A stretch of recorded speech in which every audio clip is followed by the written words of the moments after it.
You're listening to STP Radio.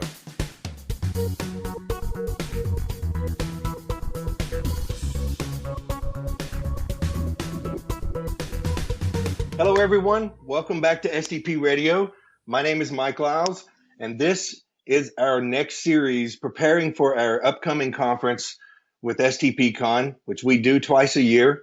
I'm excited to be your host today for a series of interviews that we're going to be doing with several speakers for the second time. We did it last April, and we're going to do it again for this upcoming conference for fall STPCon. STPCon is going to be in Dallas, Texas this year from September the 19th through the 22nd. Be sure to check out www.stpcon.com, where you can learn more about the conference, the speakers, our events, and our conference pricing. You can also follow us on Twitter and Instagram. You can find us at SoftwareTestPro on both of these. Today, I have with me a co-host, Smita Mishra. Smita has been part of our STP program for several years, and she's been hosting STP interviews as well. Welcome, Smita. Hey, thanks, Mike. So let's meet our guests today. Today, we're interviewing the members of our Keynote Panel. It's something we did last time. It's something we want to do again this STPCon because it was a very big success the last time. And we're going to do this during our general session on Wednesday, September the 21st at our lunch session. This keynote is called Test Revolution. The R is in parentheses, so it's Test Evolution Revolution, Part 2, an expert panel on software testing. And with me today, I have the experts that will be on that panel. We have Melissa Tondi, who is the head of QA at shopathome.com.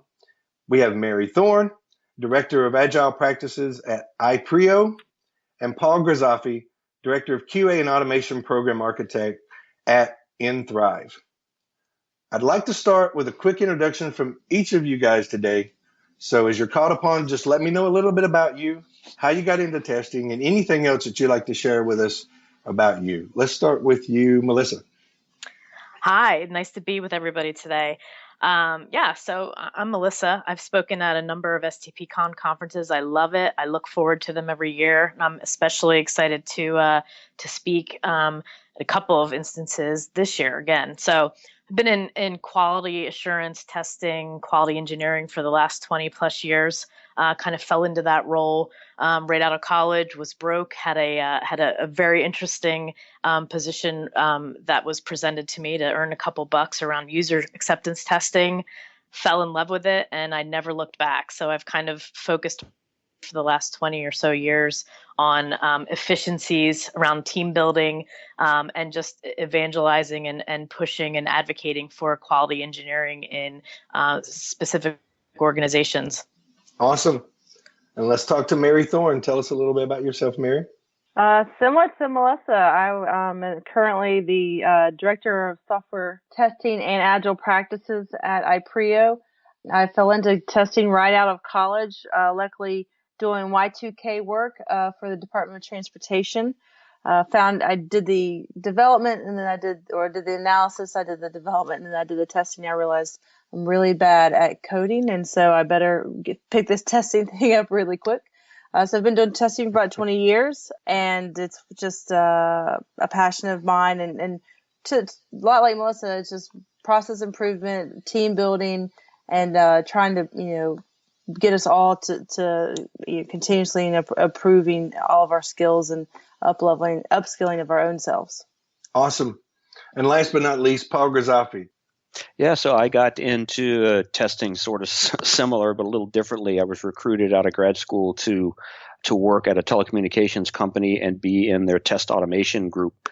I didn't realize it was test automation at that point. It was just doing cool C# stuff.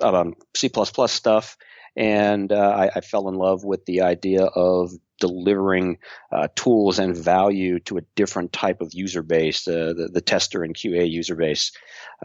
Until February, I was solely automation. I'd done automation for over 20 years, and then I was promoted to director of QA in February, and that's what I've been doing since. It's been a good learning experience there because I've had to broaden my outlook and broaden just sort of my whole thoughts around testing, not just from a tool provider standpoint, but actually to be a consumer and a realizer of the value that they deliver. I know each of you are on the panel, and we will talk a little bit about that toward the end. But I really want to leave the panel, but I want to say to the folks that are listening out there, we're gonna be querying the group, the community out there, and saying to folks, please give us some questions for these guys. So as you're listening to this, be thinking of what questions you'd like to ask these guys, and we will review those and put those up as part of the keynote panel, and then be asking these guys those questions. Because think of what the community wants to hear, and let's be thinking about that as we move forward and get closer to the conference. But I want to talk. Each of you have 2 presentations, whether it's workshops or sessions each. And Smita and I are going to go through each of them with you and just hear a bit about what you're doing in each of those. And I want Smita to get started. So let's get started, Smita, and take it away. Thanks, Mike. It's such a pleasure to be back on STP Radio Show again. I think I keep waiting for it to happen again and again. Incidentally, I have interviewed all 3 of our panel members today, last time individually. So great to have you all back. Welcome. Let's get started with you, Melissa. How have you been? How's your new job? And do you still get time for your local meetup that you do? I sure do. Yeah, things are going well. The job offers me a lot of good work-life balance and also puts a lot of value into me kind of speaking out in the community, both writing and attending and speaking at conferences. So everything's going well. Got lots of lessons learned that I'm going to be bringing to both of my sessions, and we'll be sharing with a whole bunch of you hopefully during the conference. Awesome. Great. So last time I remember you had one workshop on expanding your mobile testing offerings, but it seems this time you're doing a whole lot. So let's talk about your first workshop that we have there, Test Leadership Roundtable. So what is it about? Yeah, so this really came about from kind of talking with people from last STPCon and previous ones before, and I really wanted to put something together that specifically emphasize test leadership and what that means. I threw in here, I'm a big proponent of the open space format, which if you're not familiar with that, it really is specific to the attendees in that session. So everyone will have an opportunity to contribute to topics that we discuss. So it's a very real life and on demand type of format. It's really dynamic and really collaborative. And specifically emphasizing the test leadership, I threw out there some categories and topics that I thought we'd cover, but really the way that these open space format sessions run, really the sky's the limit, and they become very much dynamic and really tailored and customized to the attendees to that session. So some things that you can look forward to are, team dynamics and culture, what makes a good team and managing within a team. And this is both relevant to current test managers or leaders or aspiring test managers and leaders.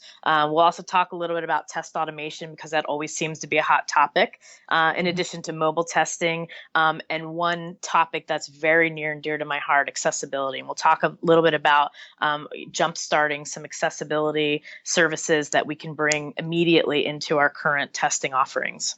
Do you also practice this at your work, all the strategies that you would be talking? Yes. In addition to those that I just listed, we've got lots of others to cover as well. But again, these are all kind of real life experiences that either I or people close to me have put together and have been successful with. So that being kind of the catalyst to what hopefully becomes very, again, dynamic and collaborative topics, starting out with those few. And we'll see. The sky's the limit on what will happen in that leadership roundtable. Okay. I heard you mention automation, and Paul, you have a session on Not Your Parents' Automation, which I've always loved that title, practical application of non-traditional automation. And I think we are living in a world where there's a lot of discussion about automation, and there's a lot of people on both sides of it. And I think with all the changes that are coming and the things that we're having to deal with in our testing organizations around automation, I'd love to hear what you're going to speak about there and what kind of things you're going to convey to your audience. So the main thing that I'm trying to convey to my audience is automation is not about test cases and taking test cases and turning it into scripts and then running scripts. That would be an implementation of automation.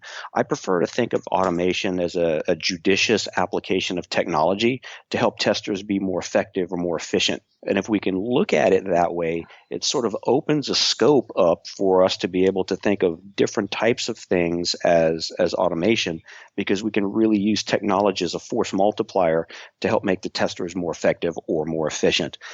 There's nothing really wrong with saying, hey, I need a smoke suite or a regression suite to run through some of these things that are going to free me up to do either higher value exercises or exercises and tasks that are more geared towards humans and not as geared toward machines, with the goal of expanding our test coverage.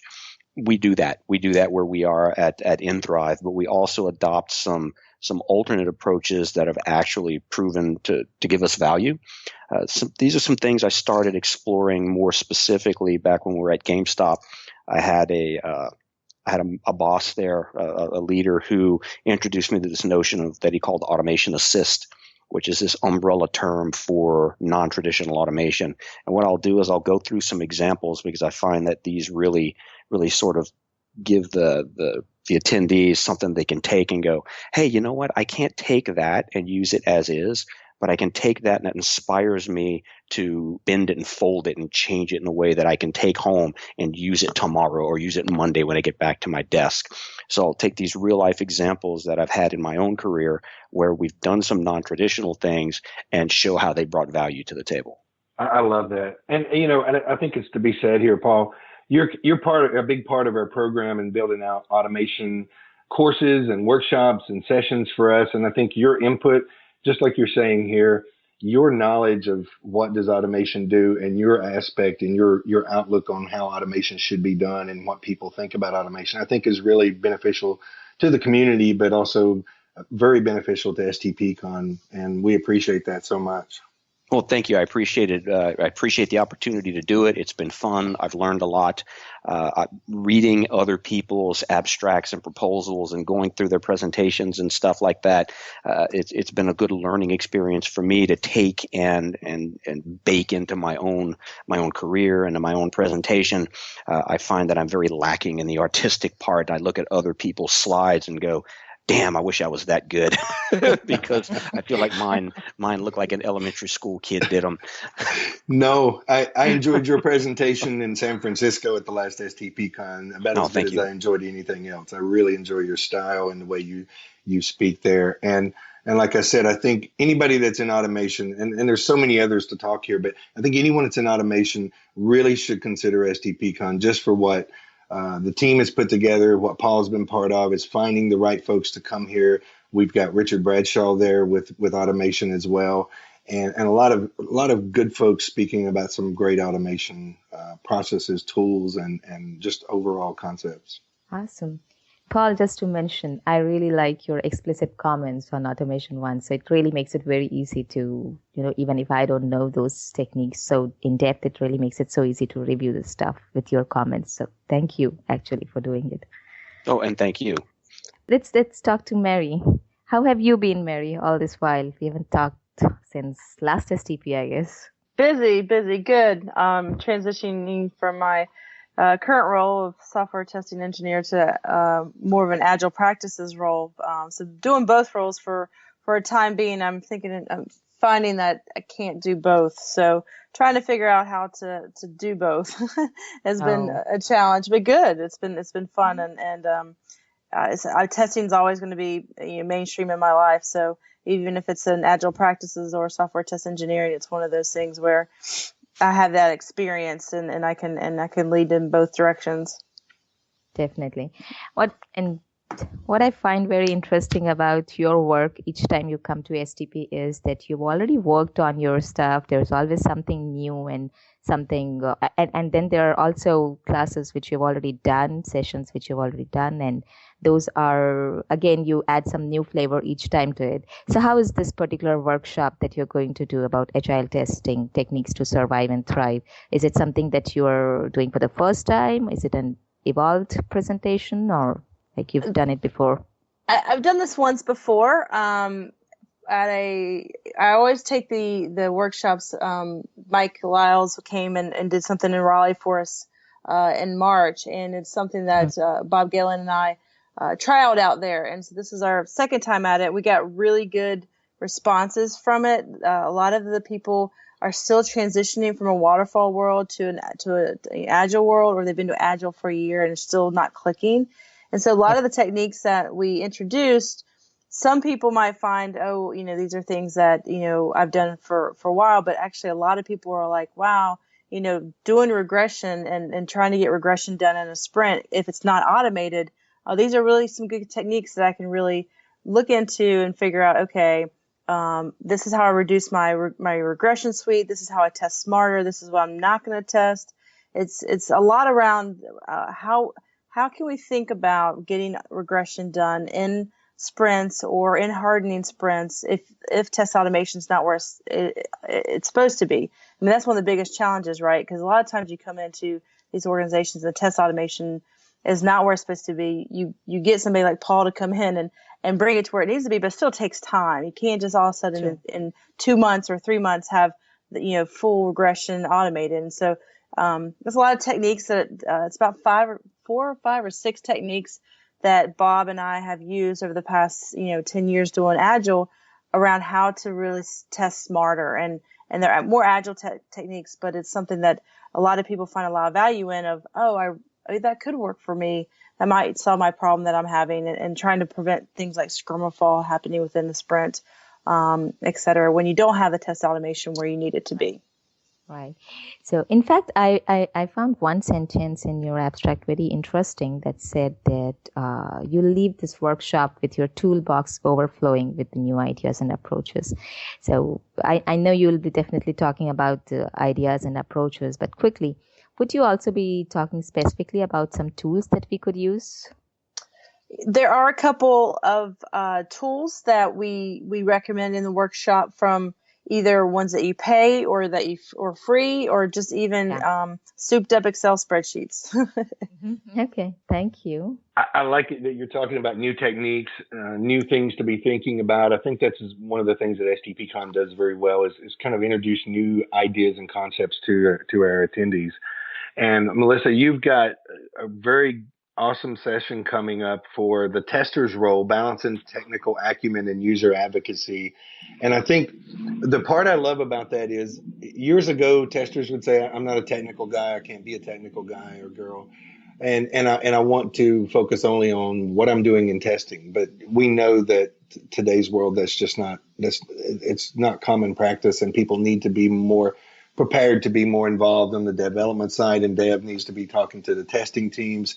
So I'm really interested in hearing about your session and what you're going to speak about there, and what you want the people to take away. Yeah, I will tell you, this is probably one of the most, I'm excited about this particular session because it's probably been 20 plus years in the making. I tend to use the analogy of a pendulum. And a pendulum, of course, as you know, kind of forces itself and always wants to be in balance, its point of equilibrium. And so I use that model throughout this particular presentation when I talk about balancing between when we shift left, which is kind of closer to the dev and the more technical aspects of testing, versus shifting right, which is more of the user advocacy, and always kind of doing quick course corrections in all of our initiatives going on in quality engineering to make sure that we're striking that balance between. And so I talk a little bit about timelines and key factors that in my world, say in the 20 plus years that I've been in QA and test, and I kind of show some factors that have contributed to the ever evolving role of QA, specifically focusing on quality assurance versus software testing versus software quality engineering versus software developer and engineer and test and all those. So talk a little bit about, and always kind of having that theme of the balance between the two.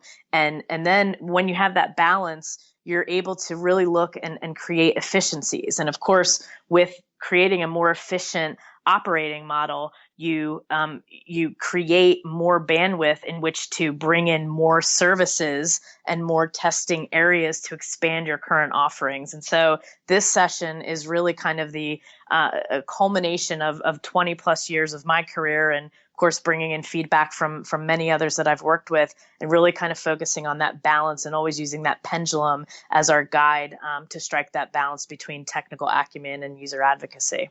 So interestingly, Melissa, when you said about freeing up bandwidth of testers and allowing them to do something great, I really hope automation world also thinks about it the same way. A lot of times here in automation, it's like if you're bringing in automation, that means you can replace testers. So that's I really hope they don't think the same there. Yeah, one of the, in fact, I was going through my slides in here. There is a quote that we created several years ago, and it says, "Test automation makes humans more efficient, not less essential." And really, a good automation strategy is going to allow the human tester to do what they do best, which is test that software. Automation really provides that support to make them much more efficient. So those repetitive types of tests that can and should be automated, you're really going to strike that balance between letting the people do what they do best, and in a highly functioning and mature model in QE where there's a good automation strategy in place. We've seen just leaps and bounds of the number of bugs and issues found before production, but really just a higher quality product because we're focusing on doing things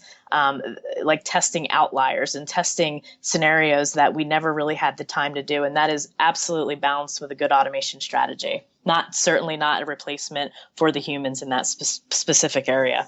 So speaking of automation, Paul, I see that you're doing your famous and your favorite roundtable again. I think last time I remember when I was talking to you, it was about Sasquatch, and that also reminded me quickly. How's your back now?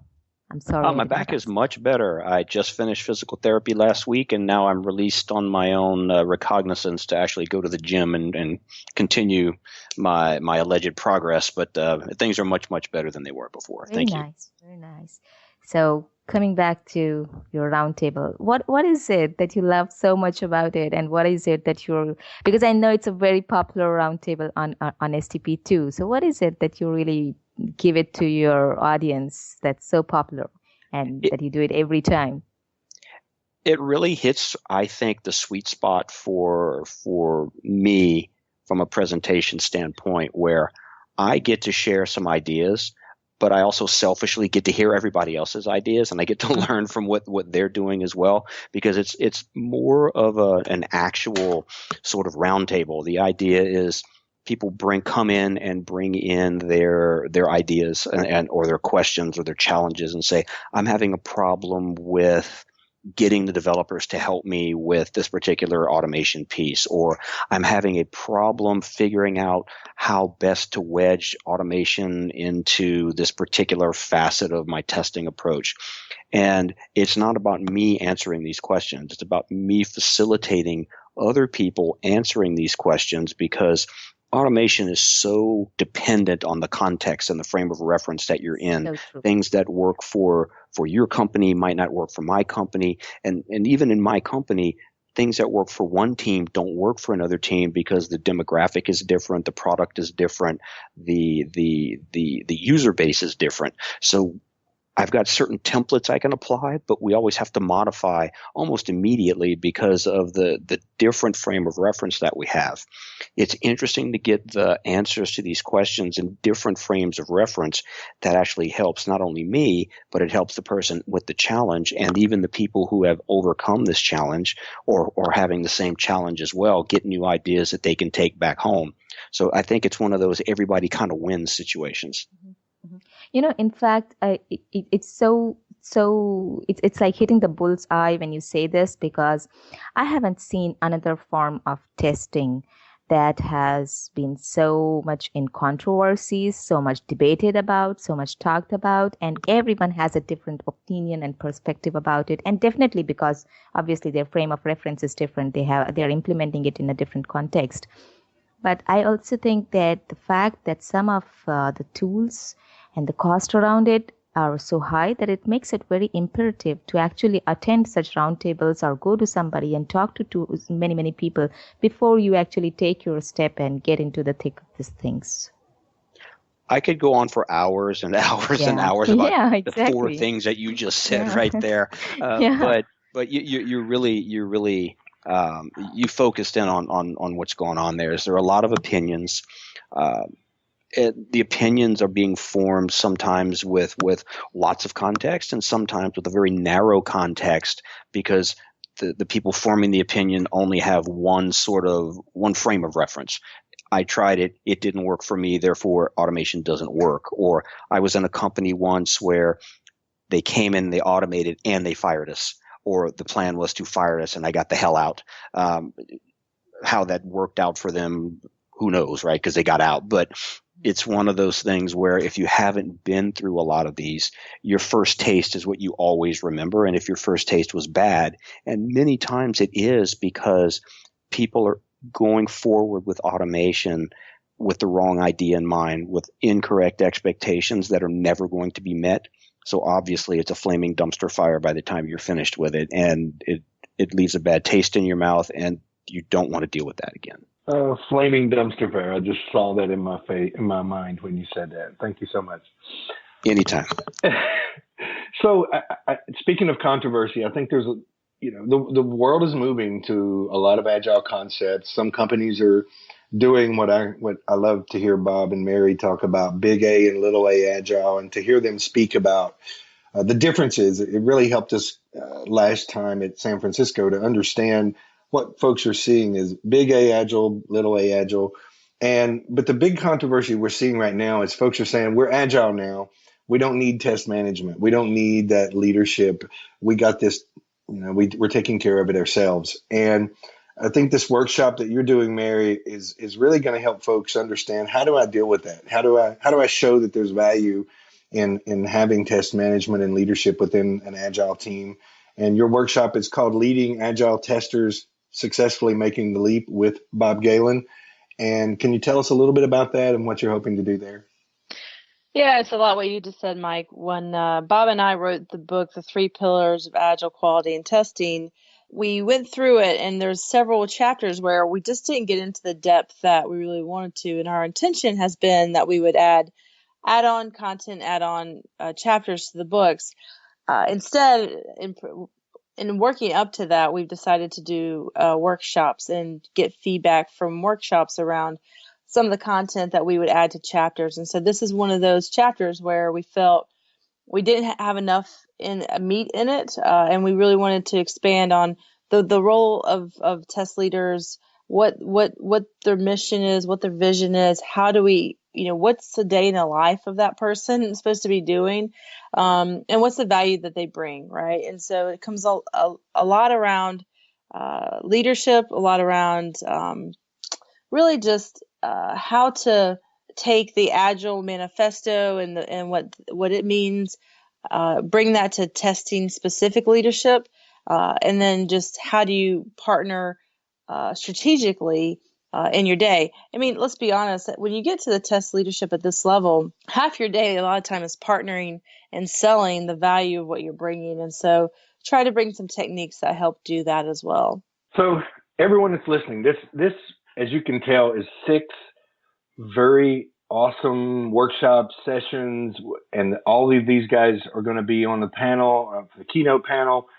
So many things coming to STPCon. I'm so excited to be part of it, more excited than all the times I've been there, and I've been there for 4 or 5 years now.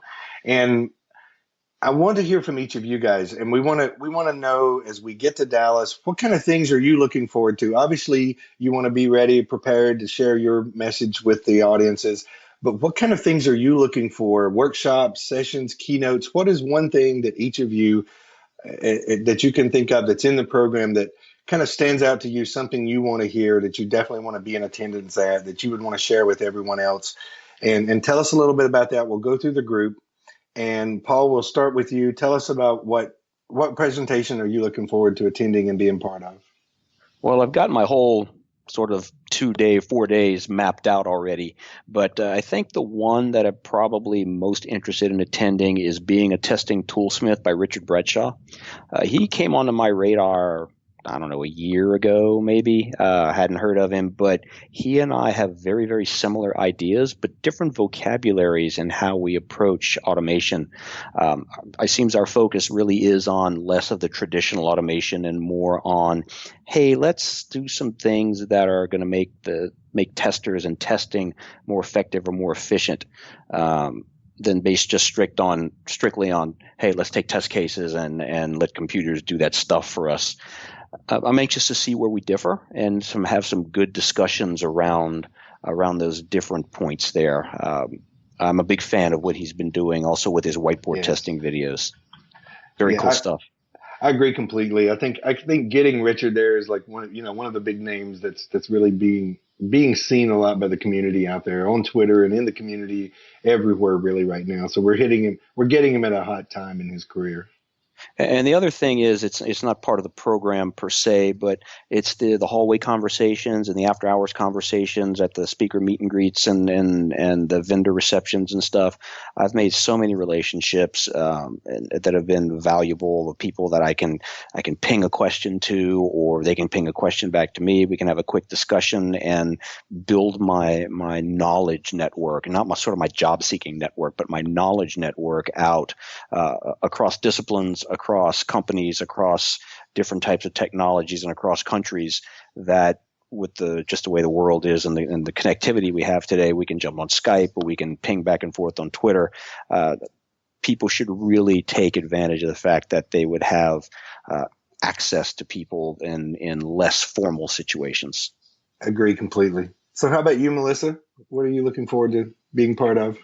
I mean, I'll echo what Paul said about the kind of hallway conversations, and especially those cocktail hours at the end of every couple of the evenings. I always look forward to those. It's always nice to relax and kind of meet and talk with people throughout the conference, whether they've heard you speak previously or whether they're asking you about things that you're going to speak about or just sharing their experiences. But there's one particular session that I'm really looking forward to, because I think it's one of those areas that we've barely touched on in software testing, and that's Jim Stivak's Only Specialists Can Do Security Testing, right?